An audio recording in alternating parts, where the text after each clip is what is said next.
Distance. तो कितने question हो गए थे इसके पहले? 4 किए थे हम लोगों ने। इसके पहले क्वेश्चन आ गए थे आप लोगों को, 4 हो गए थे ना।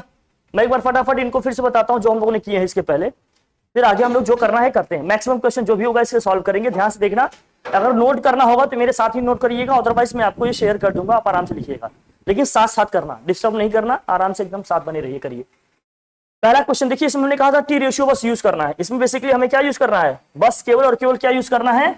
टी रेशियो यूज करना है, केवल टी रेशियो यूज करना है। अब इसमें जो भी है देखते हैं, जरा करते हैं भैया, बात नहीं कीजिए जनाब। और किसका बज रहा है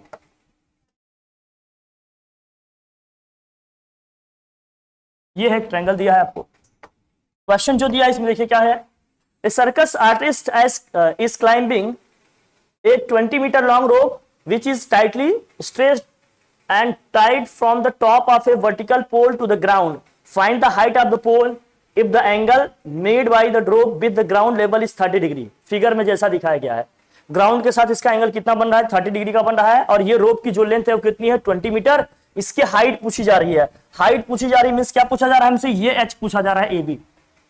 हम जानते हैं राइट एंगल ट्रायंगल में जो राइट एंगल के सामने वाली साइड होती है वो हमेशा क्या होती है? हमारी हाइपोटेन्यूज। अगर एंगल यहां बन रहा है तो ये हमारा क्या हो जाएगा? बेस। और ये क्या हो जाएगा अपना? परपेंडिकुलर। तो हमें चाहिए हाइट बेटा, हमें चाहिए हाइट। हाइट और हाइपोटेन्यूज में कौन सा टी रेशियो रिलेशन देता है? हाइट और हाइपोटेन्यूज में मतलब जो इसका एल्टीट्यूड है या परपेंडिकुलर और हाइपोटेन्यूज में कौन सा टी रेशियो रिलेशन देता है? साइन। तो हम लेंगे साइन 30 डिग्री। क्या लेंगे यहां? Sine 30 degree is equal to में क्या होगा? परपेंडिकुलर, मतलब जो हाइट हमें h निकालनी है, h अपॉन क्या होगा? 20। साइन 30 की वैल्यू कितनी होती है बच्चा? 1/2। सो h अपॉन क्या हो गया? 20। 2 से डिवाइड करेंगे आ जाएगा 10। h इक्वल टू निकल के कितना आ जाएगा? 10 मीटर। कोई प्रॉब्लम नहीं। तो जो हाइट निकालनी थी मुझे किसकी? पोल की, निकल के कितनी आ गई भैया? 10 मीटर। हाइट ऑफ द पोल निकल के कितना आ जाएगा? 10 मीटर। साथ साथ नोट करिएगा या तो इसको लिखिएगा, मैं नोट्स देख लूंगा आप लोगों के। एकदम प्रैक्टिस करते रहिए, बिल्कुल भी लापरवाही नहीं कीजिए अब, है ना? ठीक है, चले आगे बढ़े। नेक्स्ट क्वेश्चन देखिए, क्वेश्चन नंबर 2। क्वेश्चन नंबर 2 में क्या कहा जा रहा है आपसे? 2 में कहा जा रहा है a tree breaks due to storm and broken part bend so that the top of the tree touches the ground and making an angle of कितना बना रहा है भैया? ग्राउंड के साथ इसका एंगल कितना बन रहा है? ग्राउंड के साथ इसका एंगल कितना बन रहा है भैया? 30 डिग्री। कितना बना रहा है? 30। The distance between the foot of the tree to the point where the top touches the ground is 8 metre. जो डिस्टेंस है ट्री के फुट और जो ग्राउंड जहां पर वो क्या कर रहा है? ग्राउंड को टच कर रहा है, उनकी बीच की डिस्टेंस कितनी है? 8 मीटर। देन कह रहा है find the height of the tree. Then tree की हाइट फाइंड करना है। जरा ध्यान समझना, जो हाइट है ट्री की हमें वो फाइंड करनी है। अब ट्री का जो पार्ट टूटा है, मान लीजिए यहां ग्राउंड को टच कर रहा है, लेकिन आप जानते हैं ट्री का ये जो पार्ट ऊपर वाला टूटा है वही तो ग्राउंड को अगर स्ट्राइक कर रहा है। अगर मैं इसकी कुछ पॉइंट्स को नेम दे दूं ABC, इस पॉइंट को मैं D लिख दूं, बहुत ध्यान समझना, तो जो हमारा AD है वही हमारा क्या है भाई बताओ? AC है। क्यों? क्योंकि जो ट्री का ये वाला पार्ट टूटा है वही तो अगर ग्राउंड को टच कर रहा है तो जो ये पार्ट होगा वही पार्ट यही होगा। लेंथ दोनों का क्या आएगा? सेम आएगा, इक्वल आएगा। और कह रहा है ग्राउंड से कितना डिग्री एंगल बना रहा है ये? ग्राउंड से कह रहा है ये 30 डिग्री एंगल बना रहा है, तो ये एंगल हम क्या लिख लेंगे? 30 डिग्री। फिर ये कह रहा है ये जो ट्री है हमारी, ये ट्री है, ये जो कह रहा है कि ट्री का जो फुट है और ये जहां पर ग्राउंड को टच कर रहा है, ट्री का जो फुट है और जहां पर ये ग्राउंड को टच कर रहा है, इन दोनों पॉइंट के बीच की डिस्टेंस कितनी है? जरा बताना। 8 मीटर। कितना दे रहा है? 8 मीटर। अब हमें ट्री की हाइट निकालनी है तो हमें क्या क्या चाहिए? हमें चाहिए AB और क्या चाहिए? AD। तो height of the tree, height of tree क्या होगा भाई? Total plus AD। और जो AD है वही क्या है? AC है। या तो हम क्या निकाल लें? AB प्लस AC, यही निकाले ना भाई, क्योंकि टोटल जो ट्री की हाइट है यही है ना, दिस प्लस दिस, क्योंकि ये वाला पार्ट टूट के वहां आकर टच हुआ है, तो जो ये पार्ट होगा लेंथ, तो वही पार्ट यही है, वही तो टच कर रहा है भाई इसको टूटने के बाद। अब क्वेश्चन को करते हैं, हमें पहले क्या क्या चाहिए देखो। अगर ये राइट एंगल ट्रायंगल है तो ये तो हाइपोटेन्यूज हो जाएगा भैया, मतलब जो AC है वो क्या है? हाइपोटेन्यूज है। एंगल यहां बन रहा है तो ये लाइन हमारी क्या हो जाएगी? बेस। और ये वाली क्या हो जाएगी? हमारी परपेंडिकुलर। हमें चाहिए क्या क्या? हमें चाहिए हाइपोटेन्यूज और क्या चाहिए? परपेंडिकुलर। लेकिन हमें बेस पता है, अगर बेस पता है हमें परपेंडिकुलर चाहिए, तो कौन सा टी रेशियो है जो परपेंडिकुलर और बेस में रिलेशन देता है। कौन सा टी रेशियो है? tan है, तो tan 30 degree, tan 30 degree equal to में क्या होगा भाई बताओ? परपेंडिकुलर अपॉन क्या होगा? बेस। परपेंडिकुलर क्या है आपका? AB है, अपॉन में बेस की बताओ 8 है। tan 30 की वैल्यू कितनी होती है? 1/√3। AB अपॉन क्या हो जाएगा? तो AB इक्वल टू क्या हो जाएगा? क्रॉस मल्टीप्लाई करेंगे तो बताओ 8/√3। हम जानते हैं बेस में केवल रूट वाला नंबर कोई नहीं होना चाहिए। अगर रूट वाला नंबर बेस में आ रहा है तो हमें क्या करना चाहिए? रेशनलाइज करना चाहिए। रेशनलाइज करेंगे तो क्या करेंगे? √3 से न्यूमरेटर और डिनोमिनेटर दोनों को क्या कर लेंगे? Multiply. So AB equal to क्या आ जाएगा जरा बताना?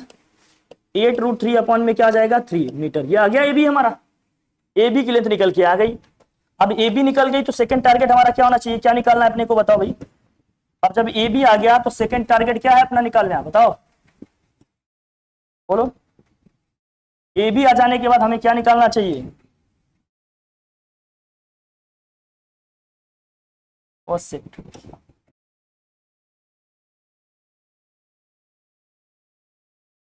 अब निकालना है हमें AC। तो जरा बताओ, अब तो हमें ये परपेंडिकुलर पता चल गया, चाहे तो हम इससे भी कर लें, लेकिन अगर बेस से ही निकालना चाहते हो तो बेस और हाइपोटेन्यूज में कौन सा टी रेशियो रिलेशन देता है? cos 30 डिग्री इक्वल टू क्या होगा बताओ? Base upon hypotenuse. हाइपोटेन्यूज क्या हमारा? AC है। 30 की वैल्यू क्या होती है? √3/2 और 8 अपॉन क्या हो जाएगा? AC। So AC equal to क्या होगा? क्रॉस मल्टीप्लाई करो, ये हो जाएगा 16 अपॉन में क्या आएगा? √3। अब फिर से नीचे √3 आ गया ना, देखो तो हमें क्या करना चाहिए? रेशनलाइज। 16 इंटू √3 अपॉन क्या हो जाएगा? 3 मीटर। ये किसकी वैल्यू आ गई? AC की। अब हाइट ऑफ द ट्री हमें बतानी है तो दोनों हाइट को हमें क्या करना पड़ेगा? प्लस। मतलब कौन सी हाइट? AB और AC दोनों को क्या करना पड़ेगा? वहां प्लस। AB कितना आ गया भाई? 8√3 अपॉन में क्या है? 3। ये कितना आ जाएगा? ये आया 16√3 अपॉन 3। दोनों का बेस सेम है, ऐड कर लेंगे, कितना आ जाएगा? ये 24√3। 3 से इसको कैंसिल करेंगे, 8√3 मीटर। चाहो तो आप √3 की वैल्यू रख सकते हो, कितनी होती है? 1.732, और रख के इसको क्या कर सकते हो आप? मल्टीप्लाई कर सकते हो। आंसर आ जाएगा 13.8। हाँ, जो भी आएगा। चाहो तो √3 की वैल्यू रख के आप मल्टीप्लाई कर सकते हो, या यही आंसर अपना छोड़ सकते हैं, कोई दिक्कत? आ जाएगा यहां तक? बढ़िया, बढ़े आगे। चलिए, फिर ये भी किया हुआ हम लोगों ने। देखो इसमें क्या है, क्वेश्चन दिया था, a contractor plans to install 2 slides for children to play in a park for children below the age of 5 years. She prefers to have a slide whose top is at height of 1.5 meter and is inclined at an angle of 30 degree to the ground. Whereas for elder children, she wants to have a steep slide. मतलब थोड़ा सा और सीधा, थोड़ा और उठा होना चाहिए। Steep side slide at a height of 3 meter and inclined at an angle of 60 degree to the ground. What should be length of the slides in each case? हर एक केस में स्लाइड की लेंथ क्या होनी चाहिए? Situation जो है इसको समझते हैं भाई, करते हैं। देखो क्या है इसमें,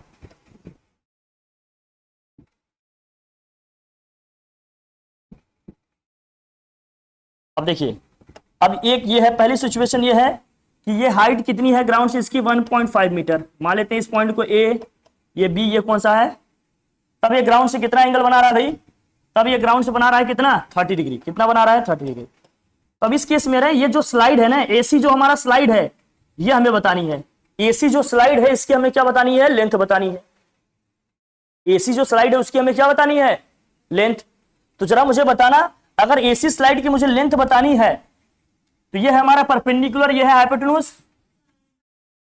कौन सा ले हम? साइन 30 डिग्री इक्वल टू क्या होगा बताओ? बोलिए। साइन 30 का मतलब परपेंडिकुलर कितना है? 1.5 अपॉन क्या है? AC। साइन 30 की वैल्यू कितनी होती है? तो 1.5 अपॉन क्या है? AC। तो यहां से AC इक्वल टू कितना आ जाएगा? 3 मीटर। तो पहले केस में स्लाइड की जो लेंथ आनी चाहिए वो कितनी आनी चाहिए? 3 मीटर। जो फर्स्ट केस कह रहा है, वो जो फर्स्ट केस कह रहा है जिसमें ग्राउंड से हाइट स्लाइड की कितनी है? 1.5 मीटर, उसमें स्लाइड की लेंथ कितनी होनी चाहिए? 3 मीटर होनी चाहिए। ठीक है। लेकिन जो सेकेंड केस है कह रहा है, जो सेकेंड केस कह रहे हैं भाई, सेकेंड केस चाहो तो आप इसी में बना लो, चाहो तो आप क्या कर लो? इसी में बना लो। अगर अलग से बनाना चाहते हो तो अलग से भी बना सकते हो। ये अलग से मान लीजिए हम बना लिए भाई। चलो, दूसरे केस में ये कह रहे हैं कि मान लो अगर इसको ABC ही नाम दे, हम इसको हम ले लिए A, इसको हम ले लिए बी, इसको हम ले लिए सी। अब ग्राउंड से हाइट इसकी कितनी है 3 मीटर, इसकी ग्राउंड से हाइट कितनी है, लेकिन एंगल कितना बना रहा है ये। अब पूछ रहे हैं बताओ स्लाइड की लेंथ क्या होगी, मतलब इस केस में भी AC बताना है। फिर से यही फॉर्मूला लगेगा, क्या ले हम साइन 60 इक्वल टू, अब उस केस में क्या लिखेंगे, परपेंडिकुलर हमारा क्या है 3 है, हाइपोटेन्यूज क्या है AC ही है, बोलो जरा AC है कि नहीं। आप चाहो तो अलग दिखाने के लिए A डैश C डैश कर लो, ताकि ये लगे कहा दो डिफरेंट डिफरेंट लिया आपने, नहीं लगेगा ना कि एक ही कर दिया आपने। बोलो भाई A डैश B डैश और क्या कर लेते हैं C डैश, क्या A डैश और क्या कर लेते हैं C डैश। अब जरा बताना साइन 60 की वैल्यू क्या होती है, 3 अपॉन क्या है यहाँ A डैश C डैश। हमें A डैश C डैश चाहिए तो हमें क्या करना पड़ेगा 6 अपॉन क्या जाएगा √3। अब √3 देखो नीचे आ गया तो हमें क्या करना पड़ेगा, जब भी आंसर लिखना इस बात का ध्यान रखना, नीचे अगर रूट वाली वैल्यू आ गई तो हमें क्या करना पड़ेगा, रैशनलाइज करना पड़ेगा। कैसे करते हैं रैशनलाइज, ऊपर से वही ऊपर नीचे √3 या जो भी नंबर है उसी से मल्टीप्लाई कर लेंगे, करेंगे। यहाँ क्या आ गया 6 √3 अपॉन में क्या हो गया 3, 3 2 जा क्या हो गया 6, कितना जाएगा 2√3, 2√3 मीटर हो गया। या चाहो तो आप √3 की वैल्यू रख सकते हो, कितनी होती है 1.732, मल्टीप्लाई कर देंगे जो आया वही हमारा क्या है आंसर हो जाएगा। कोई दिक्कत यहाँ तक नहीं। फिर नेक्स्ट देखो, ये क्वेश्चन भी चलते चलते हम लोगों ने कर लिया था। इसमें देखिए क्या है क्वेश्चन में क्या दिया है, the angle of elevation of the top of a tower, the angle of elevation of a top of a tower from the point on the ground which is 30 metre away from the foot of the tower is 30 degree, find the height of the tower. ये तो बहुत easy question है भाई, ये तो बहुत easy question है। बोलो ये क्या है आपका पोल है, पोल है या टावर, क्या दिया भाई टावर, टावर है तो टावर लिख लेंगे भाई। ग्राउंड से कितना एंगल बना रहे हैं ये 30 डिग्री, इनके फुट से इसकी जो डिस्टेंस है वो कितनी है भाई बताओ 30 मीटर है।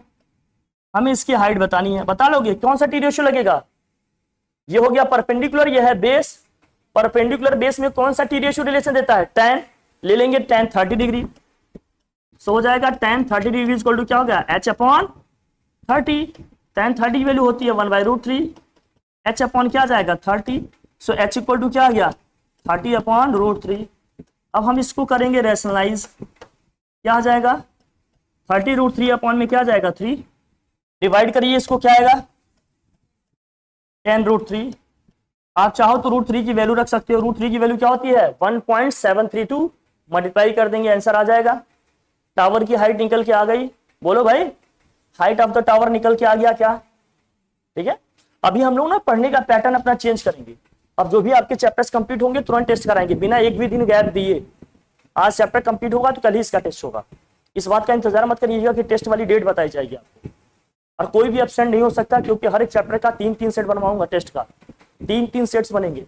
आज आप एब्सेंट हो गए तो कल जो टेस्ट पेपर होगा उससे टफ होगा, जो तीसरा वाला टेस्ट अटेंड करेंगे दूसरे दिन भी एब्सेंट हुए तीसरा वाला सबसे टफ रहेगा।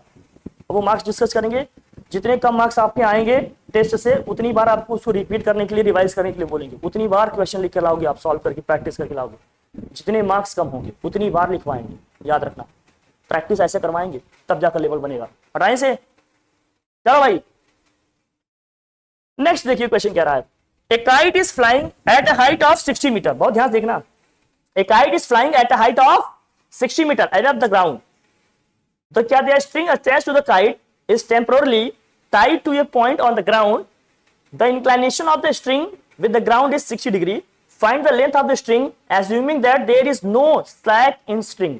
there is no slack का मतलब समझते हो, slack का मतलब जैसे कई बार ना धागा ढीला हो गया तो बीच में मुड़ जाता है, बीच में कहीं थोड़ा सा ढीला हो जाए तो चीजें मुड़ जाती हैं कि नहीं, रस्सी धागा जो भी है, तो वो कह रहा है स्लैक नहीं है, इस तरह का एकदम टाइट है, एकदम क्या है टाइट है।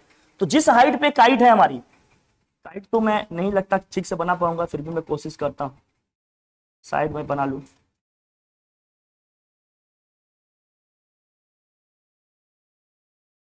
चलो ठीक, अब ये ग्राउंड से कितनी हाइट पे है जरा बताना, ये काइट आपकी ग्राउंड से कितनी हाइट पे है बताओ 60 मीटर की हाइट पे, ये काइट है ग्राउंड से कितनी हाइट पे है 60 मीटर।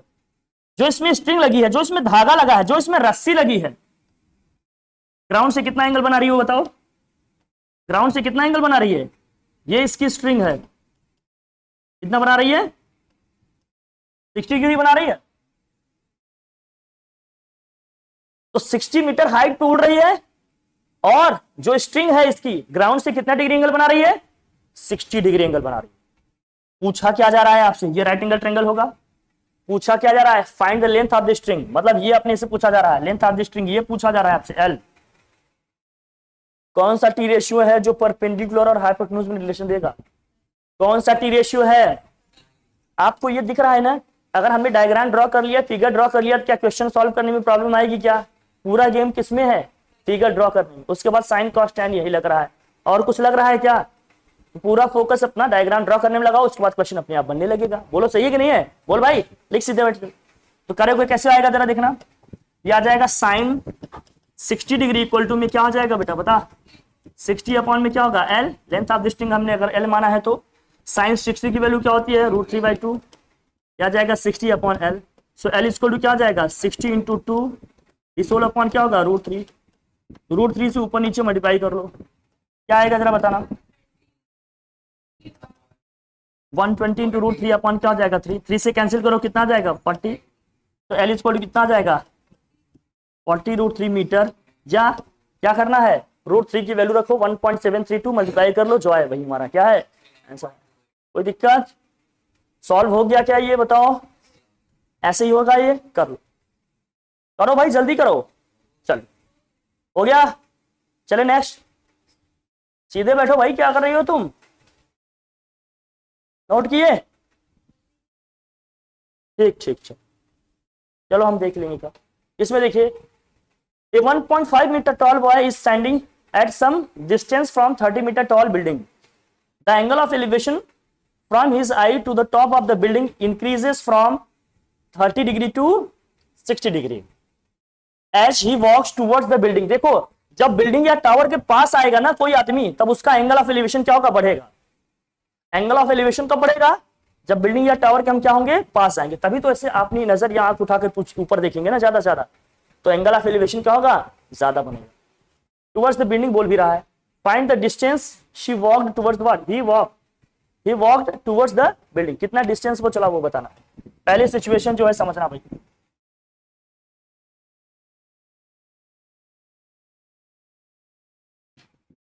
अब देखो पहले मान लेते हैं जिस भी पॉइंट पे था वो ए है, ये बी है, ये सी है, ये पॉइंट कौन सा है बी। पहले उसका एंगल ऑफ एलिवेशन कितना था, टावर की देखो हाइट कितनी है भैया, हाइट ऑफ द बिल्डिंग कितनी है, बिल्डिंग यह है बिल्डिंग आपकी, बिल्डिंग की हाइट कितनी है 30 मीटर है। चलो भाई बिल्डिंग की हाइट है 30 मीटर, पहले उसका एंगल ऑफ एलिवेशन कितना है 30 डिग्री, मतलब जब यहां था वो इंसान तो एंगल ऑफ एलिवेशन कितना है 30 डिग्री, कितना है 30 डिग्री, एंगल ऑफ एलिवेशन कितना है उसका 30 डिग्री। अगर एंगल ऑफ एलिवेशन वहां 30 डिग्री है, फिर वो मूव करता है इधर, यहां आता है तो उसका एंगल ऑफ एलिवेशन कितना हो जाता है 60 डिग्री। तो वो पूछ रहे हैं वो कितना डिस्टेंस मूव किया, मतलब हमें CD बताना है, हमें क्या बताना है ये CD, कि वो कितना डिस्टेंस मूव किया, ये CD बताना है। मान लेते हैं CD क्या है, ये X है, ये CD क्या है X है, और इस वीडियो को मान लेते हैं Y, इस वीडियो को मान लेते हैं क्या Y, इस वीडियो को मान लेते हैं Y। हमें निकालना है CD, हमें निकालना क्या है, वही पूछ रहा है ना कितना डिस्टेंस वो मूव किया बताओ, मतलब X निकालना है, मतलब CD निकालना है ना। Find the distance he walked towards the building, वो C से D तक आया तो कितनी डिस्टेंस मूव किया ये बताना है अपने। कैसे करेंगे जरा बताना, पहले जिसमें डेटा आपको पता है ये कर लेते हैं। देखिए क्या है, अगर मैं यहाँ tan 60 लूं, क्योंकि यहाँ परपेंडिकुलर और बेस में रिलेशन निकालना है, tan 60 इक्वल टू क्या होगा बताओ, tan 60 इक्वल टू क्या होगा बताओ 30 अपॉन, और 30 अपॉन वाई होगा, tan 60 की वैल्यू ये हो जाएगा 30 अपॉन वाई, तो वाई इक्वल टू क्या हो जाएगा बताओ 30 अपॉन √3 होगा, √3 से ऊपर नीचे क्या करोगे मल्टीप्लाई, 30 √3 अपॉन 3, ये आ जाएगा कितना 10 √3 मीटर। तो वाई निकल के आ गया 10 √3, वाई निकल के आ गया क्या 10 √3, वाई निकल के आ गया 10 √3। अब जब वाई निकल के आ गया 10 √3, हमें निकालना क्या है एक्स। अगर हमें एक्स निकालना है तो हमें पूरी बड़ी वाली ट्रायंगल लेनी है, अगर बड़ी वाली ट्रायंगल लेंगे तो यहाँ एंगल कितना बन रहा है 30 डिग्री, फिर से हमें परपेंडिकुलर और बेस में ही रिलेशन चाहिए, तो tan 30 डिग्री इक्वल टू क्या होगा बताओ भाई, परपेंडिकुलर कितना है 30, बेस की जब मैं बात करूंगा तो बेस ये पूरा आ जाएगा ना, बेस क्या होगा ये पूरा आएगा, पूरा क्या होगा y प्लस एक्स। हम पूरे बेस की बात करेंगे तो देखो यहां से यहां तक क्या है, वाई है, यहां से यहां तक एक्स है, तो टोटल डिस्टेंस ये कितनी आ जाएगी, एक्स प्लस वाई या वाई प्लस एक्स, क्योंकि बड़ा बड़ा ट्रेंगल लेंगे ना, बड़े वाले ट्रेंगल की हम बात करेंगे तो यही लिखेंगे। अब करते हैं जरा tan 30 की वैल्यू बताओ, tan 30 की वैल्यू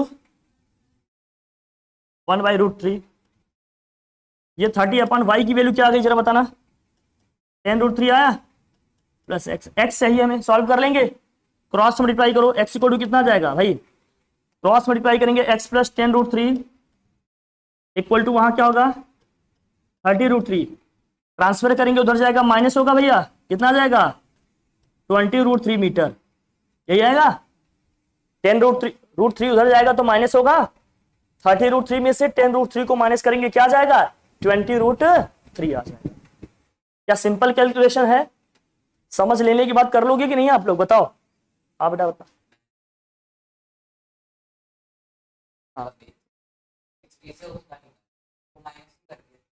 हाँ बेटा, जो वैल्यू आपको निकालनी है उसको लास्ट में फाइनली मल्टीप्लाई करोगे तो थोड़ा सा सही आंसर आएगा।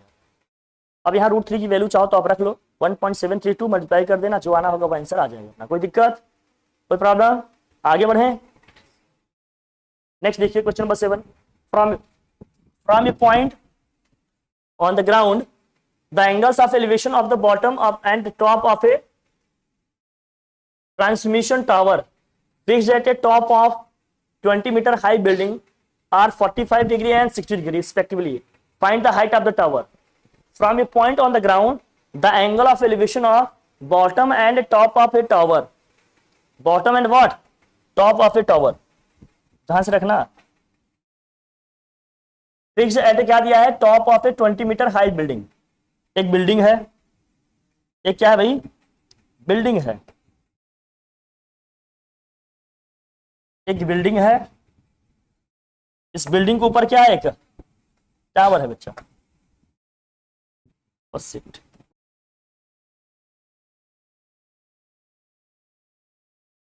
इस बिल्डिंग के ऊपर क्या है, एक टावर है। ध्यान समझना इसको क्वेश्चन। बिल्डिंग कितनी मीटर हाई है भैया, 20 मीटर। ये हाइट किसकी दी है, बिल्डिंग की। बिल्डिंग जो है हमारी वो कितनी है, 20 मीटर हाई। ये है बिल्डिंग और ये क्या है भाई, टावर है। बहुत सिचुएशन को समझना अच्छे से। क्या रहा है, ग्राउंड पे किसी पॉइंट पे, ग्राउंड के किसी पॉइंट पे जो टावर है, इस टावर का जो टावर है, इस टावर का क्या भाई, इस टावर का जो क्या है, इस टावर का जो बॉटम है, इस टावर का जो क्या है बॉटम है, कितना एंगल बना रहा है 45 डिग्री। कितना बना रहा है 45 डिग्री। और उस टावर का जो टॉप है, टावर का जो क्या है टॉप है, वो कितना एंगल बना रहा है 60 डिग्री। कितना बना रहा है, मतलब इस पॉइंट पे टावर का जो बॉटम है कितने डिग्री एंगल बना रहा है वो 45। टावर का जो क्या है टॉप है वो कितने डिग्री एंगल बना रहा है 60। तो टावर का जो बॉटम है वो कितने डिग्री एंगल बना रहा है भैया जरा बताना 45, और टावर का जो टॉप है वो कितना बना रहा है 60 डिग्री। कुछ ऐसे बोल रहा है वो, टावर का जो क्या है बॉटम है वो कितने डिग्री बना रहा है 45, टावर का जो टॉप है वो कितने डिग्री एंगल बना रहा है 60 डिग्री। हमें बताना है क्या, आ जाओ, कह रहा है find the height of the tower. Tower की हमें हाइट बतानी है। हाइट ऑफ द टावर हम मान लेते हैं क्या है, यहां पर हाइट ऑफ द टावर अपने को बतानी है भैया। ये मान लेते हैं हाइट ऑफ द टावर क्या है h है। हाइट ऑफ द टावर क्या है h। Height of the tower क्या है h है। हमने मान लिया टावर की हाइट क्या है भाई h है।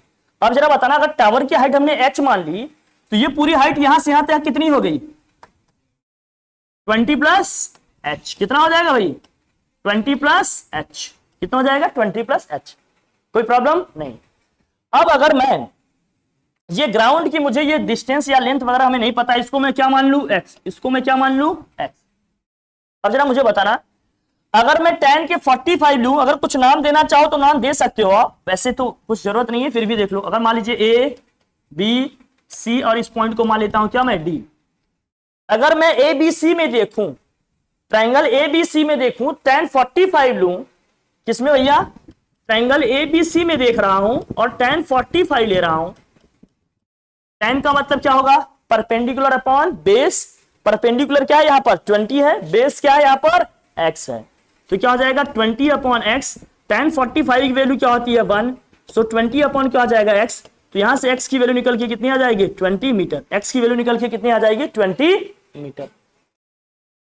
अब मैं कौन सा ट्रायंगल लूं DBC। कौन सा लूं भैया DBC। इन ट्रायंगल DBC की अगर मैं बात करूं, ट्रायंगल DBC की अगर मैं बात करूं, हम यहां ले tan 60। tan 60 का मतलब क्या होगा भाई बताओ। tan 60 का मतलब क्या होगा बताओ। ये परपेंडिकुलर अपॉन में क्या होगा बेस। परपेंडिकुलर में पूरी हाइट आएगी ये, क्योंकि हम ट्रायंगल कौन सा ले रहे हैं DBC में पूरी ये हाइट हमारी क्या होगी परपेंडिकुलर। कितना होगा 20+h अपॉन में बेस क्या है, बेस तो x ही है, और x कितना आ गया भाई 20 आ गया। tan 60 की वैल्यू कितनी होती है √3, 20+h, और x की वैल्यू कितनी आ गई है जरा बताना। x की वैल्यू निकल के कितनी आ गई है 20। क्रॉस मल्टीप्लाई करेंगे कितना आ जाएगा 20√3 इक्वल टू कितना हो जाएगा 20+h। तो यहां से जरा बताना h इक्वल टू क्या आ जाएगा। अरे 20√3 - 20, क्या इसमें 20 कॉमन कर सकते हैं हम लोग। क्या आ जाएगा √3 - 1 मीटर, या तो √3 की वैल्यू रख लें। क्या होता है बोलो भाई, √3 की वैल्यू क्या होती है 1.732 माइनस के 1 माइनस कर ले बेटा, कितना आ जाएगा 0.732 मल्टीप्लाई कर लोगे कितना आएगा 2 2 जा 4, 2 3 जा 6, ये हो जाएगा 14। कितनी प्लेस के बाद डेसिमल लगाएगा बेटा 3 प्लेस के बाद 14.10 मीटर आ जाएगा। तो हाइट ऑफ द टावर कितने आ जाएगा 14.64 मीटर, या 20 इन ब्रैकेट क्या हो जाएगा, या फिर आ जाएगा 20 इन ब्रैकेट √3 - 1 मीटर। कोई प्रॉब्लम है इसको करने में बताओ।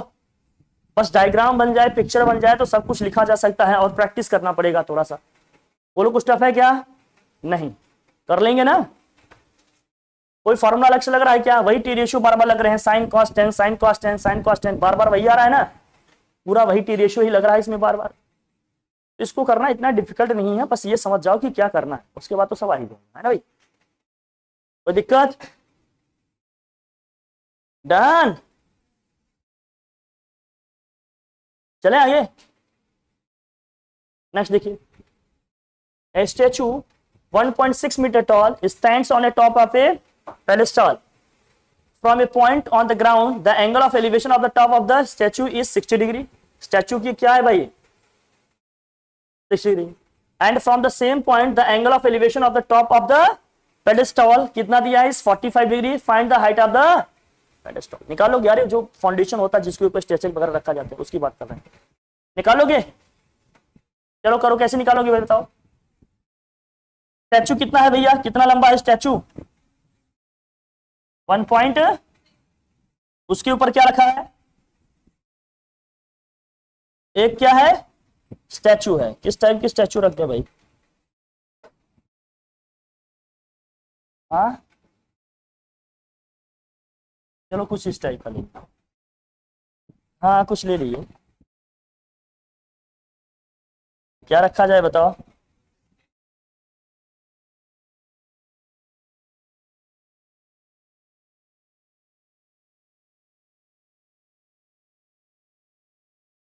ये क्या है, ये क्या है भाई,